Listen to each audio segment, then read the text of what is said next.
Hi everyone, welcome back to my classroom. Today we are going to solve some problems. First from creditors turnover ratio. How to find out creditors turnover ratio? What is the equation to find out creditors turnover ratio? Net purchases divided by average creditors including bills payable. First question. From the following information, Adira Limited calculated creditors turnover ratio and average payment period. That means creditors velocity in days. Particulars and amount. Credit purchases during 1920 1,50,000. Trade creditors as on 1st April 2019, that is opening date 30,000. Then creditors on closing date 31st March 2020 15,000. Bills payable as on 1st April 2019 6,000. Then bills payable on closing date 12,000. Given informations എന്ന് പറയുന്നത് credit purchases 1,50,000 തന്നിട്ടുണ്ട്, creditors opening and closing തന്നിട്ടുണ്ട്, bills payable opening and closing തന്നിട്ടുണ്ട്. Equation creditors turn over ratio is equal to net credit purchases divided by average creditors including bills payable. Net credit പർച്ചേസസിൽ calculations ഒന്നും വേണ്ട, കാരണം നമുക്ക് ഡയറക്റ്റായിട്ട് amount തന്നിട്ടുണ്ട്. Average creditors എങ്ങനെയാണ് കാണുന്നത്? Opening creditors plus closing creditors divided by 2. 30,000 plus 15,000 divided by 2. That means 22,500. അതുപോലെ തന്നെ bills payable opening and closing തന്നിട്ടുണ്ട്. So opening bills payable plus closing bills payable divided by 2. That means 6,000 plus 12,000 divided by 2. That means amount എത്ര വരുന്നത്? 9,000. ഈ ഇക്വേഷനിൽ apply ചെയ്യാം. Creditors turn over ratio എന്ന് പറയുന്നത് net credit purchases 1,50,000 divided by average creditors including bills payable അല്ലേ. അപ്പോൾ രണ്ടും കൂടി ചേർത്തിട്ട് വേണം. ദാറ്റ് ഈസ് ക്രെഡിറ്റേഴ്സ് എത്രയാണ് നമുക്ക് കിട്ടിയിട്ടുള്ളത്? Average creditors 22,500. Average bills payable എത്രയാണ്? 9,000. ഓക്കെ, അപ്പോൾ അത് രണ്ടും കൂടെ ആഡ് ചെയ്യണം. 1,50,000 ഡിവൈഡഡ് ബൈ രണ്ട് എമൗണ്ടും കൂടെ ആഡ് ചെയ്യാം. ഇപ്പോൾ കാൽക്കുലേറ്ററിൽ നോക്കൂ, എത്ര നിങ്ങൾക്ക് കിട്ടിയിട്ടുള്ളത്? 4.7619 ടൈംസ്. ഓക്കെ, അപ്പോൾ ടൈംസ് എന്ന് എഴുതണം കേട്ടോ. 4.7 ടൈംസ് എന്ന് എഴുതാം. ഇനി ആവറേജ് പേയ്മെൻറ്റ് പീരീഡ്.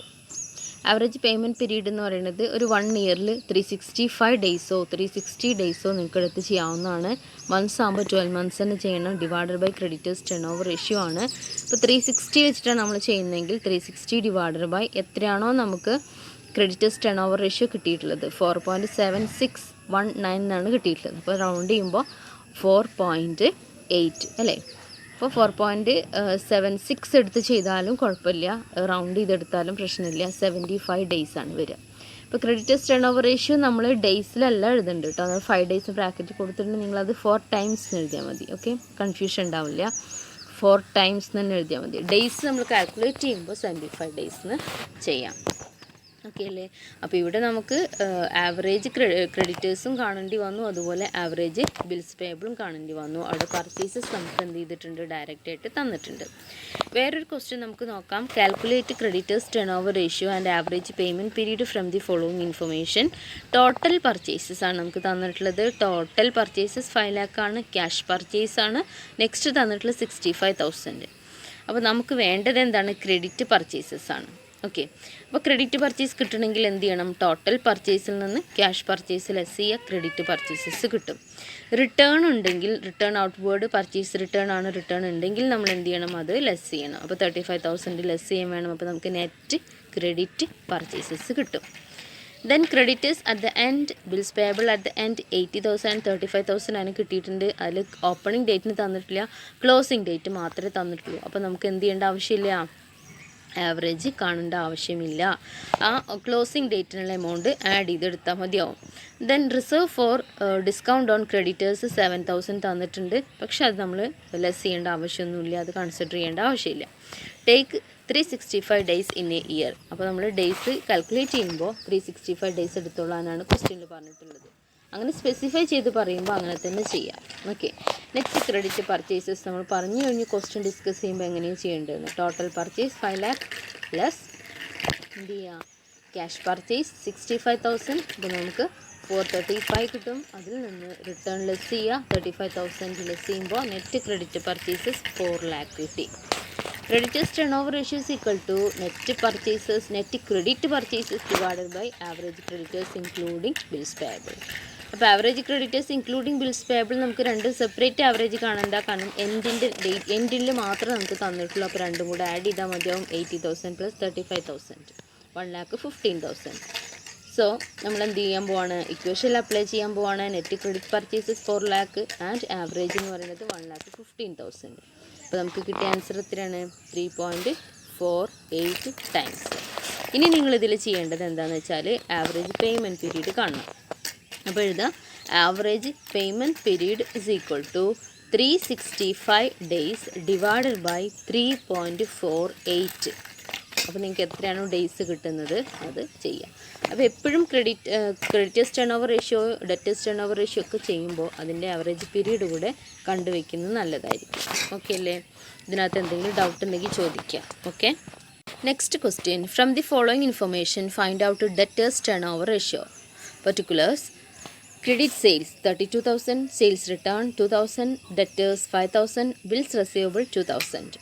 ഇവിടെ നമുക്ക് ക്രെഡിറ്റ് സെയിൽസ് തന്നിട്ടുണ്ട്, റിട്ടേൺ തന്നിട്ടുണ്ട്, അതുപോലെ ഡെറ്റേഴ്സും ബിൽസ് റെസീവബിൾ ഓരോ എമൗണ്ട് മാത്രമേ തന്നിട്ടുള്ളൂ. എൻഡ് ഓപ്പൺ ഒന്നും പറഞ്ഞിട്ടില്ല. അപ്പോൾ ആവറേജ് കാണുമ്പോൾ നമുക്ക് ഡിവൈഡഡ് ബൈ 2 ഒന്നും ചെയ്യേണ്ട ആവശ്യമില്ല. ഈ 2 എമൗണ്ട് എടുത്തിട്ട് ചെയ്താൽ മതി. ഓക്കെ, അപ്പോൾ ആദ്യം എന്ത് ചെയ്യുക, debtors turn over ratio calculate ചെയ്യാൻ ഇക്വേഷൻ അറിയണം. എന്താണ് equation? Net credit sales divided by debtors including BR.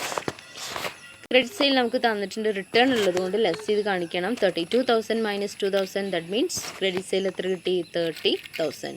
Debtors including bills receivable average അവിടെ കാണേണ്ട ആവശ്യമില്ല, കാരണം ക്ലോസിംഗ് ഡേറ്റിനുള്ളതായിരിക്കണം നമുക്ക് തന്നിട്ടുണ്ടാവുക. 5,000 പ്ലസ് 2,000 ദാറ്റ് മീൻസ് 7,000. ദെൻ ഇക്വേഷനിൽ അപ്ലൈ ചെയ്യുമ്പോൾ സെയിൽസ് എത്രയാണ്? 30,000 divided by average debtors plus BR എത്രയാണ്? 7,000. അപ്പോൾ നമുക്ക് കിട്ടുന്ന ആൻസർ 4.28 ടൈംസ്. 4.28 ടൈംസ് ആണ് ഡെറ്റേഴ്സ് ടേൺ ഓവർ റേഷ്യോ കണ്ടിട്ടുള്ളത്. ഇതിൻ്റെ താഴെ നിങ്ങൾ എഴുതുക average collection period. Average collection period മന്ത്സിലും ഡേയ്സിലും കണ്ടോളൂ.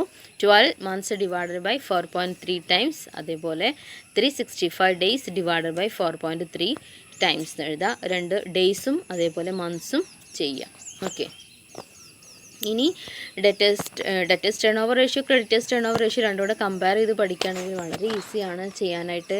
കാരണം ക്രെഡിറ്റേഴ്സ് ടേൺ ഓവർ റേഷ്യോയിൽ പർച്ചേസസ് ആണ് വരുന്നതെങ്കിൽ ഡെറ്റേഴ്സ് ടേൺ ഓവർ റേഷ്യോയിൽ സെയിൽസ് ആണ് വരിക. അതേപോലെ ആവറേജ് കാണുമ്പോൾ ക്രെഡിറ്റേഴ്സ് ടേൺ ഓവർ റേഷ്യോ അതിൻ്റെ കൂടെ BP ആണ് വരിക. ഇവിടെ ഏതാണ് വരിക? BR ആണ് വരിക. ഇനി debtors turn over ratio calculate ചെയ്യാനുള്ള വേറൊരു പ്രോബ്ലം ആണ്. ടോട്ടൽ സെയിൽസ് ആണ് തന്നിട്ടുള്ള 5 lakh, ക്യാഷ് സെയിൽ 20% ആണ്. അപ്പോൾ 5 lakhൻ്റെ 20% ക്യാഷ് സെയിൽ ലെസ് ചെയ്തിട്ട് ബാക്കിയുള്ളത് ക്രെഡിറ്റ് സെയിലായിട്ട് എടുക്കാം. ഇവിടെ BR തന്നിട്ടില്ല, പക്ഷേ ഓപ്പണിംഗ് ഡേറ്റിനുള്ള ഡെറ്റേഴ്സും തന്നിട്ടുണ്ട്, ക്ലോസിംഗ് ഡേറ്റിനുള്ള ഡെറ്റേഴ്സും തന്നിട്ടുണ്ട്. 50,000 ആൻഡ് 1,30,000. അപ്പോൾ ഇതെങ്ങനെ ചെയ്യേണ്ടതെന്ന് ക്ലിയർ ആയോ? ടോട്ടൽ സെയിൽസ് നമുക്ക് എന്ത് ചെയ്യണം? ക്രെഡിറ്റ് സെയിൽസ് കണ്ടുപിടിക്കണം. അപ്പോൾ ആദ്യം ഇക്വേഷൻ എഴുതണം. Debtors turn over ratio is equal to net credit sales divided by average debtors including bills receivable. Net sales കാണാനായിട്ട് ടോട്ടൽ സെയിൽസ് 5 lakh എന്ന് അതിൻ്റെ 20% ക്യാഷ് സെയിൽ ലെസ് ചെയ്യുക 1 lakh വരും. ആ 1 lakh ലെസ് ചെയ്ത് കഴിഞ്ഞാൽ ക്രെഡിറ്റ് സെയിൽ 4 lakh വരും. Average debtors എന്ന് പറയുന്നത് ഓപ്പണിംഗ് ഡെറ്റേഴ്സും ക്ലോസിംഗ് ഡെറ്റേഴ്സ് ഡിവൈഡഡ് ബൈ 2 രണ്ടും കൂടെ ആഡ് ചെയ്തിട്ട് ഡിവൈഡഡ് ബൈ 2 ചെയ്യുമ്പോൾ എത്ര വരും? 1,80,000 ഡിവൈഡ് ബൈ 2 ഇറ്റ് മീൻസ് 90,000 വരും. 4 lakh ഡിവൈഡ് ബൈ 90,000 എന്ന് പറയുമ്പോൾ നമുക്ക് കിട്ടുന്നത് 4.44 ടൈംസ് ആണ്. ഓക്കെ, ഇവിടെ നിങ്ങൾ എന്ത് ചെയ്യുക? Average collection period is equal to 365 days divided by 4.44 times എഴുതുക. 12 months ഡിവൈഡഡ് ബൈ 4.44 ടൈംസ് എഴുതാം. അപ്പോൾ നിങ്ങൾക്ക് ഡേയ്സിലും മന്ത്സിലും ആൻസർ കിട്ടും. ആവറേജ് കളക്ഷൻ പീരീഡ് എഴുതാൻ മറക്കണ്ട, ആവറേജ് കളക്ഷൻ പീരീഡ്. ഓക്കെ അല്ലേ? ഈ 2 പ്രോബ്ലത്തിൽ എന്തെങ്കിലും ഡൗട്ട് ഉണ്ടെങ്കിൽ ചോദിക്കാം. ക്ലിയർ ആയല്ലോ? Thank you.